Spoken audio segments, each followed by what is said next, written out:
allowing our platform to be 13 and nobody below, but then allow 10-year-olds on and actively promote it to 10-year-olds. So we're going to cut down on that. We're going to get the Children's Commissioner voice in there. We're going to make it much more transparent so parents know exactly what they're doing. And then in relation to adults, we are introducing what we're calling a triple shield of defence. First is, if it's illegal, it has to go. Second is, if it's a breach of their terms and conditions, which we know the vast majority of the harms that people identify are associated with them, it has to go. And thirdly, they have to provide their users with more control over their content. So that's the triple shield. We are removing the legal but harmful, which would have led to unintended consequences and have an erosion of free speech, whereas we're rebalancing this with some common sense approaches. When will this all be in place, do you imagine, Secretary of State? So we'll bring the bill back to the House of Commons next Monday, and it will become a law during this parliamentary session. So it will complete all stages this parliamentary session. But so I can assure you of that. OK, I hear you, Secretary, but that could be 2 years. Well, not 2 years for it to complete and become an act. Obviously, there is an implementation period because Ofcom have to then, who will be the regulator, work with all the support groups and stakeholders to produce comprehensive guidance and codes of practice so that the bill is actually workable in the real world.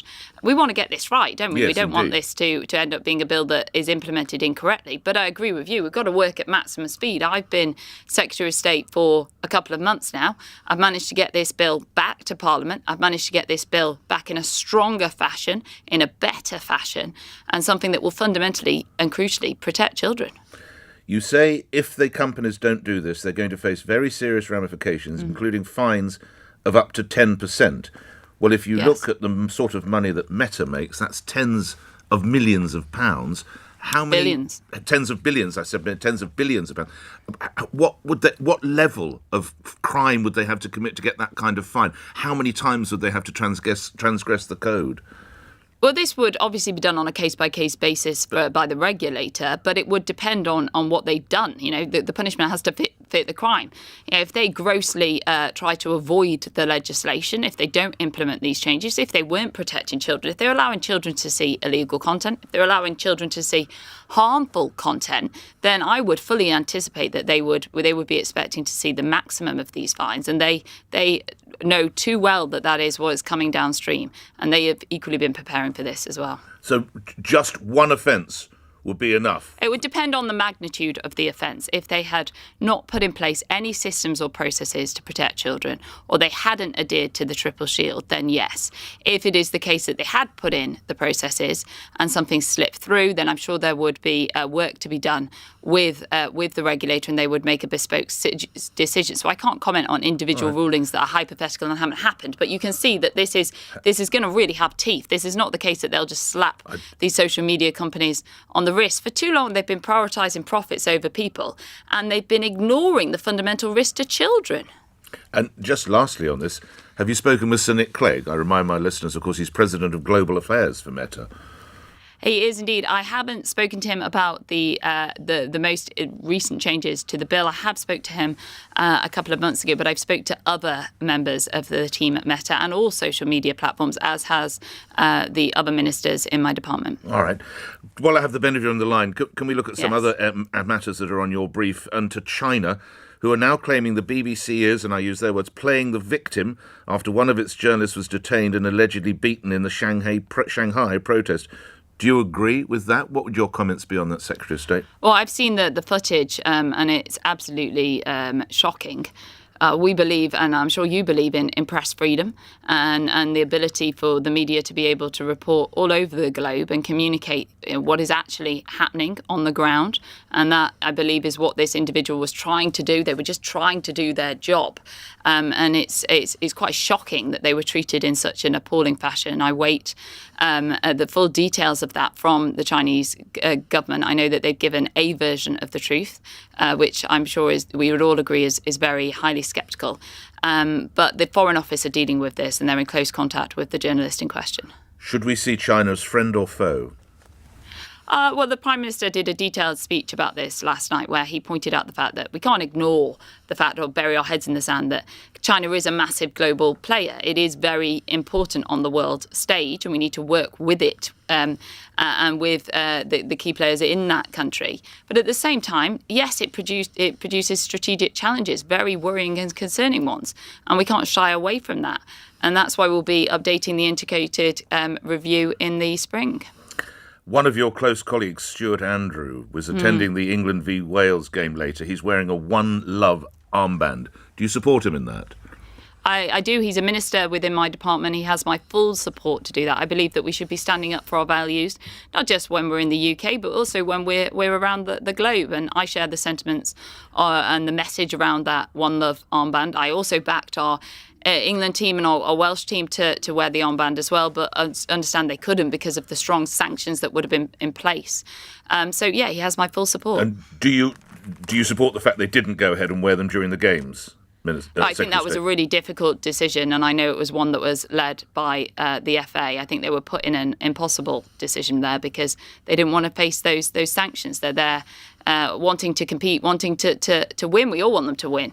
And it was really unfortunate that they were put in that position. They can't both win, of course. That's the one problem. One of the home nations has to go forward. That is the problem, isn't it? It is a problem. Former Prime Minister Sir Tony Blair said the governments couldn't go over the top in criticising Qatar. Would you concur with him?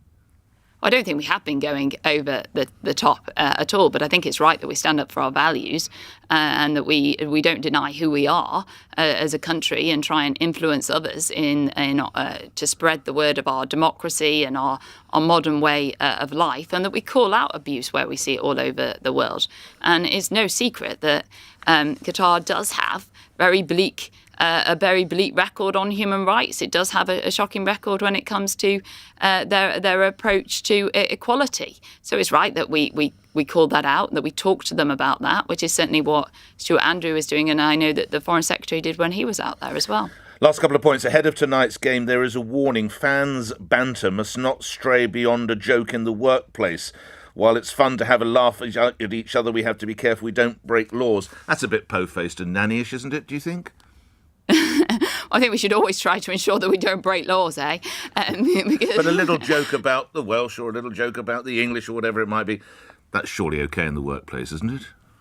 I think it depends what the nature of the joke, doesn't it, and how far it goes. But a joke here and there is certainly fine, I guess. But definitely don't break any laws. But you'll allow banter in the DCMS today between your Welsh and English colleagues, won't you? Of course, there's nothing wrong with banter and jovial conversation. In fact, it lifts up moods. But today is going to be an interesting one this evening, and we'll see who comes out victorious. Okay. Just finally, coming back to our social media conversation, do you have a TikTok account? I do, yes. Yeah, I haven't used it for a little bit, but I do. Are they not a security risk if we track back the ownership to China? So I think that they're not a security risk. I prefer to use Facebook because I can communicate much more with my constituents on that. And I use Twitter as well. They're the major platforms that I use. All right, but you have got one, a TikTok. I have got a TikTok, yeah, and I'm sure I'll use it again soon. It's just something that I don't get round to very often, if I'm honest, Nick. All right, grateful for your time today. Thank you. Digital Culture, Media and Sports Secretary. Appearing here, Michelle Donelan, appearing here on LBC, where at 1 minute after 8, news headlines are next. On your radio, on Global Player, and Play LBC. Leading Britain's conversation.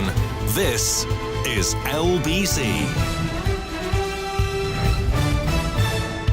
From Global's newsroom at 8 o'clock, analysis by LBC has revealed the Metropolitan Police has spent 12,000 full shifts dealing with Just Stop Oil protests. The environmental group has begun another wave of action on London's streets in the lead up to Christmas.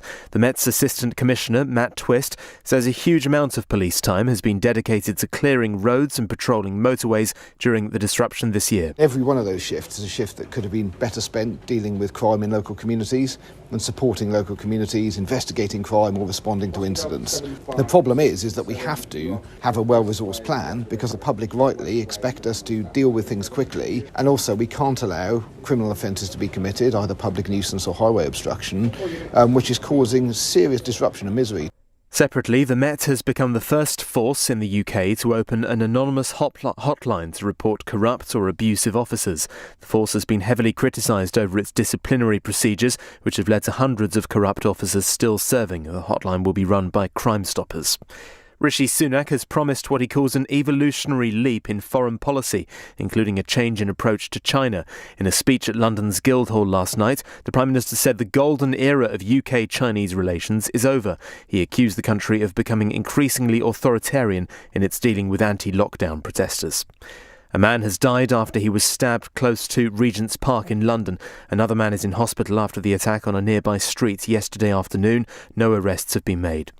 Plans to force social media sites to take down material deemed legal but harmful have been dropped. The government's announced another amendment to its online safety bill, as ministers fear the original plan would have impacted on free speech too much.